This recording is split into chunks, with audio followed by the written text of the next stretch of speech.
ओम शांति। आज 1 दिसंबर 2020 के साकार महावाक्य हैं। आज बाबा बोले, मीठे बच्चे, तुम अभी रूहानी बाप द्वारा रूहानी ड्रिल सीख रहे हो। इस रूहानी ड्रिल से तुम मुक्ति धाम शांति धाम में चले जाएंगे। मीठे बच्चे, तुम अभी रूहानी बाप द्वारा रूहानी ड्रिल सीख रहे हो। इस ड्रिल से तुम मुक्ति धाम शांति धाम में चले जाएंगे। आज मुरली में प्रश्न है, बाप बच्चों को पुरुषार्थ कराते रहते हैं, लेकिन बच्चों को किस बात में बहुत स्ट्रिक्ट रहना चाहिए? तो बाबा ने उत्तर दिया, पुरानी दुनिया को आग लगने के पहले तैयार हो। अपने को आत्मा समझ बाप की याद में रहे। बाप से पूरा वर्षा लेने में बहुत स्ट्रिक्ट रहना है, नापास नहीं होना है। जैसे वह स्टूडेंट नापास होते हैं तो पछताते हैं, समझते हैं हमारा वर्ष मुफ्त में चला गया। कोई तो कहते हैं नहीं पढ़ा तो क्या हुआ, लेकिन तुम्हें बहुत स्ट्रिक्ट रहना है। टीचर ऐसा न कहे कि टू लेट। ओम शांति। रूहानी बाप रूहानी बच्चों को रूहानी पाठशाला में डायरेक्शन देते हैं। वह ऐसे कहे कि बच्चों को ड्रिल सिखलाते हैं, जैसे टीचर्स डायरेक्शन देते हैं वह ड्रिल सिखलाते हैं ना। यह रूहानी बाप भी बच्चों को डायरेक्ट कहते हैं। क्या कहते हैं? मन मना भव। जैसे वह कहते हैं अटेंशन प्लीज, बाप कहते हैं मन मना भव। यह जैसे एक अपने ऊपर मेहर करते हैं। बाप कहते हैं बच्चे माम एकम याद करो, अशरीरी बन जाओ। यह रूहानी ड्रिल रूहों को रूहानी बाप ही सिखलाते हैं। वह है सुप्रीम टीचर, तुम हो नायब टीचर। तुम भी सबको कहते हो अपने को आत्मा समझो, बाप को याद करो, देही अभिमानी भव। मन मना भव का अर्थ भी यह है, अपने को आत्मा समझ बाप को याद करने का डायरेक्शन देते हैं बच्चों के कल्याण के लिए। खुद किसी से सीखा नहीं है, और तो सब टीचर्स खुद सीख कर फिर सिखलाते हैं। यह अर्थात शिव बाबा तो कहाँ स्कूल आदि में पढ़कर सीखा नहीं है, यह सिर्फ सिखलाते ही हैं।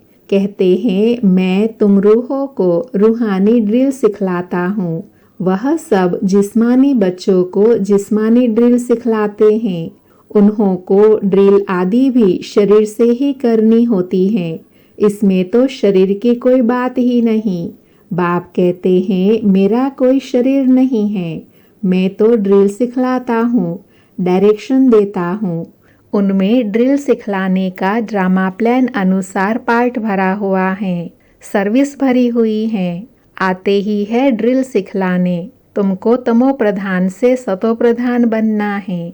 यह तो बहुत सहज है, सीढ़ी बुद्धि में है। कैसे 84 का चक्र लगाई नीचे उतरते हैं।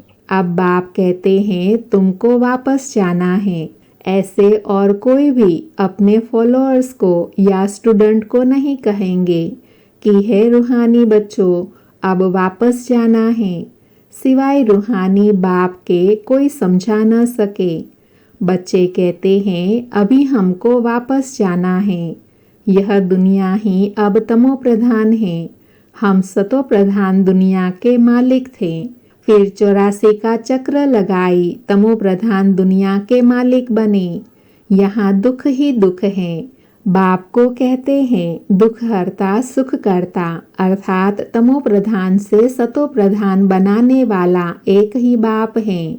तुम बच्चे समझते हो हमने बहुत सुख देखे हैं, कैसे राजाए की वह याद नहीं है, परंतु एम ऑब्जेक्ट सामने है। वह है फूलों का बगीचा सतयुग।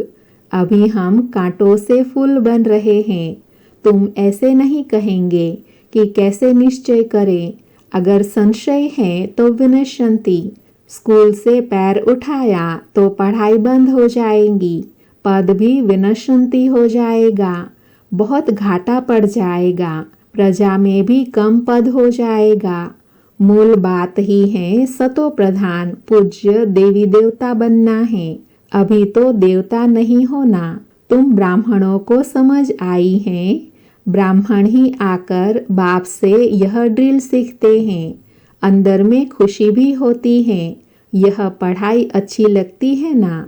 भगवान वाच है, भल उन्होंने कृष्ण का नाम डाल दिया है, परंतु तुम समझते हो कृष्ण ने यह ड्रिल सिखलाई नहीं है।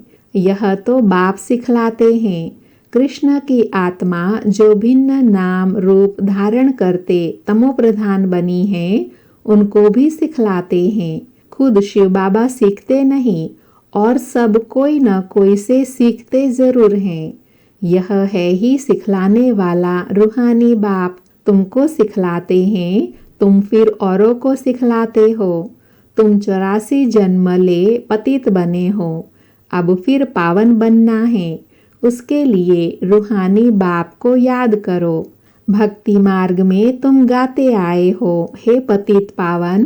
अभी भी तुम कहाँ भी जाकर देखो, तुम राज ऋषि हो ना, कहाँ भी घूम फिर सकते हो। तुमको कोई बंधन नहीं है। तुम बच्चों को यह निश्चय है, बेहद का बाप सर्विस में आए हैं। बाप बच्चों से पढ़ाई का उजूरा कैसे लेंगे? उजूरा अर्थात फी। टीचर के ही बच्चे होंगे तो फ्री पढ़ाएंगे ना। यह भी फ्री पढ़ाते हैं। ऐसे मत समझो हम कुछ कहते हैं। यह फीस नहीं है।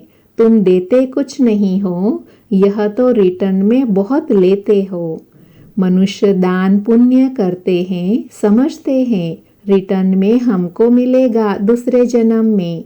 यह अल्पकाल क्षण भंगुर सुख मिलता है, भल मिलता है दूसरे जन्म में, परंतु वह नीचे उतरने वाले जन्म में मिलता है। सीढ़ी उतरते ही आते हो ना। अभी जो तुम कहते हो वह है चढ़ती कला में जाने के लिए। कर्म का फल कहते हैं ना, आत्मा को कर्म का फल मिलता है। इन लक्ष्मी नारायण को भी कर्मों का ही फल मिला है ना। बेहद के बाप से बेहद का वर्षा मिलता है, वह मिलता है इनडायरेक्ट। ड्रामा में नूंद है, यह भी बना बनाया ड्रामा है। तुम जानते हो हम कल्प बाद आकर बाप से बेहद का वर्षा लेंगे। बाप हमारे लिए बैठ स्कूल बनाते हैं। वह गवर्नमेंट के हैं जिस्मानी स्कूल, जो भिन्न भिन्न प्रकार से आधा कल्प पढ़ते आए। अब बाप 21 जन्मों के लिए सब दुख दूर करने लिए पढ़ाते हैं। वह तो है राजाई, उसमें नंबरवार तो आते ही हैं। जैसे यहाँ भी राजा रानी वजीर प्रजा आदि सब नंबरवार हैं। यह है पुरानी दुनिया। नई दुनिया में बहुत थोड़े होंगे, वहाँ सुख बहुत होगा। तुम विश्व के मालिक बनते हो। राजाए महाराजाए होकर गए हैं, वह कितनी खुशियाँ मनाते हैं, परंतु बाप कहते हैं उन्हों को तो फिर नीचे गिरना ही है। गिरते तो सब है ना। देवताओं की भी आहिस्ते आहिस्ते कला उतरती है, परंतु वहाँ रावण राज्य ही नहीं, इसीलिए सुख ही सुख है। यहाँ है रावण राज्य। तुम जैसे चढ़ते हो वैसे गिरते भी हो। आत्माएं भी नाम रूप धारण करते करते नीचे उतरती आई हैं।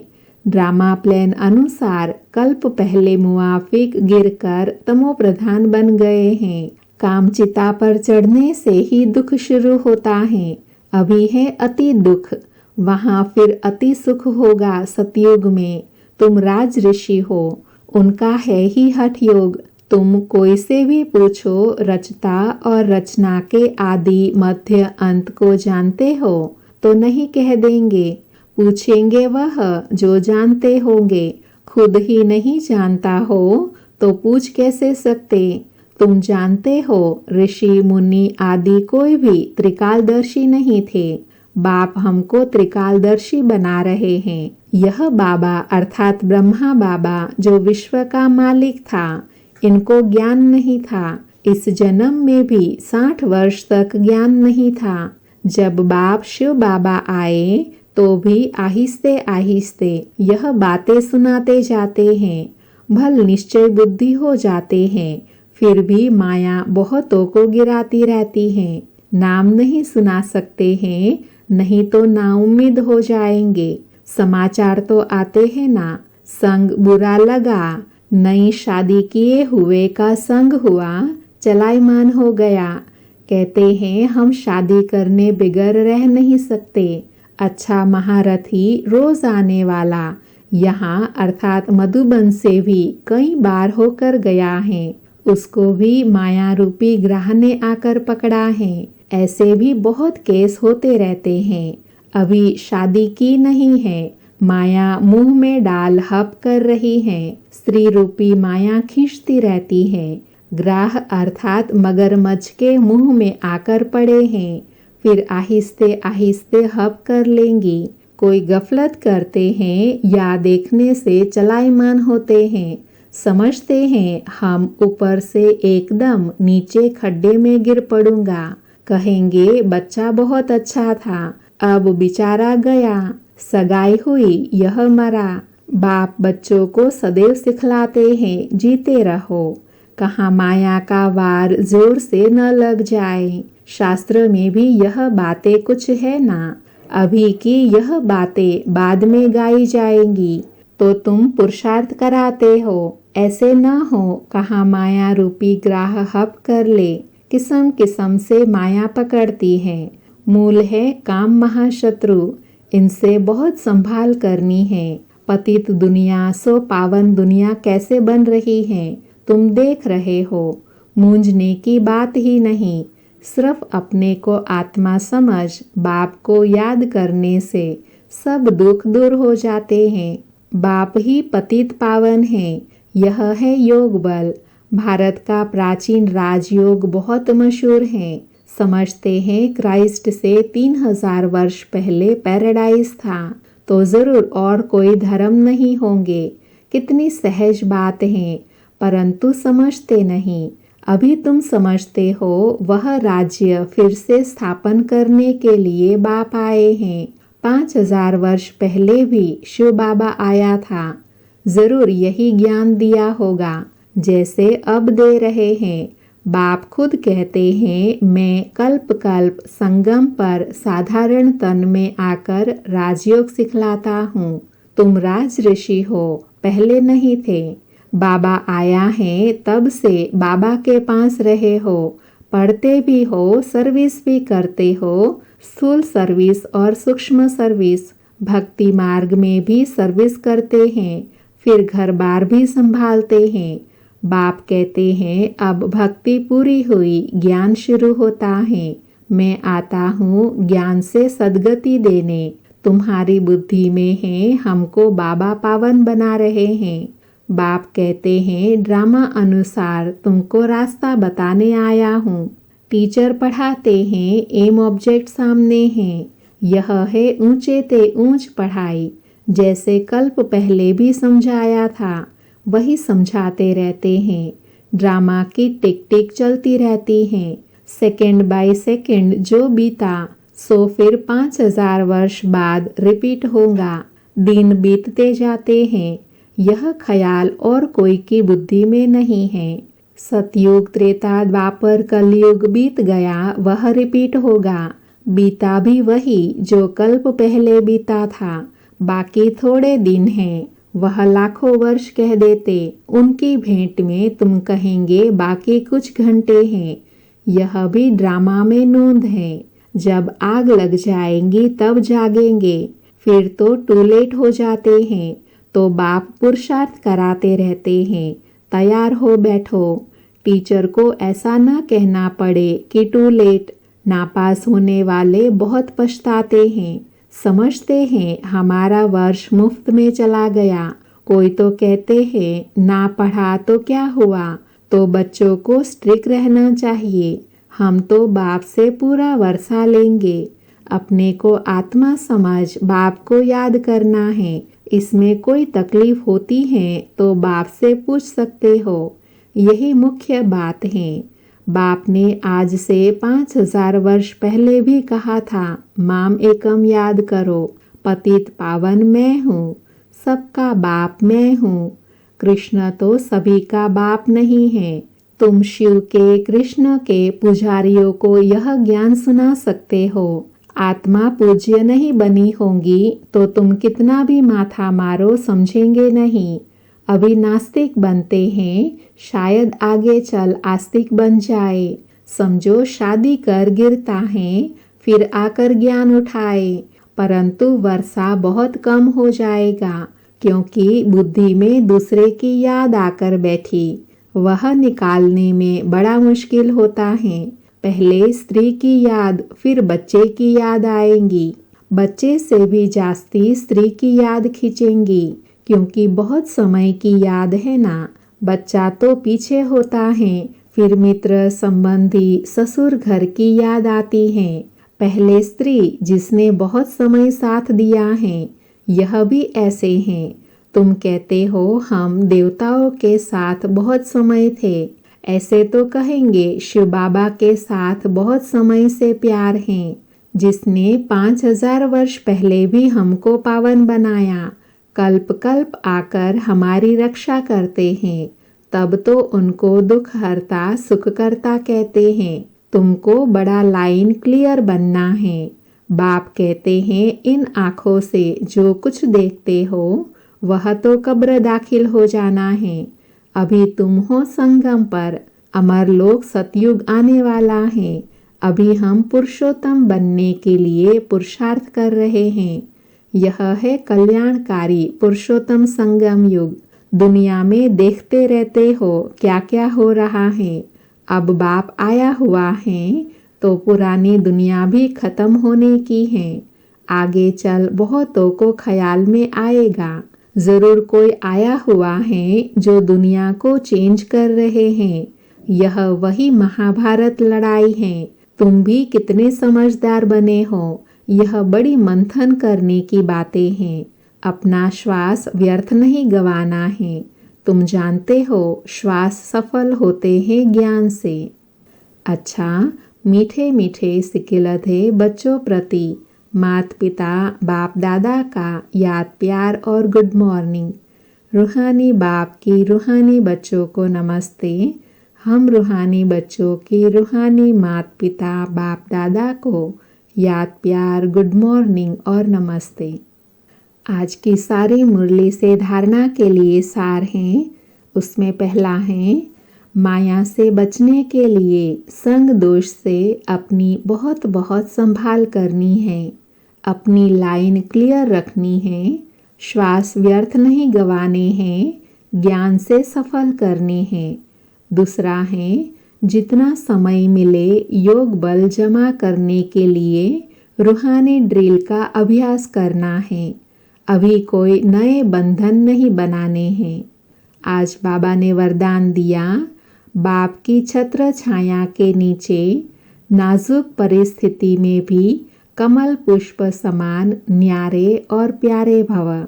बाप की छत्र छाया के नीचे नाजुक परिस्थितियों में भी कमल पुष्प समान न्यारे और प्यारे भव।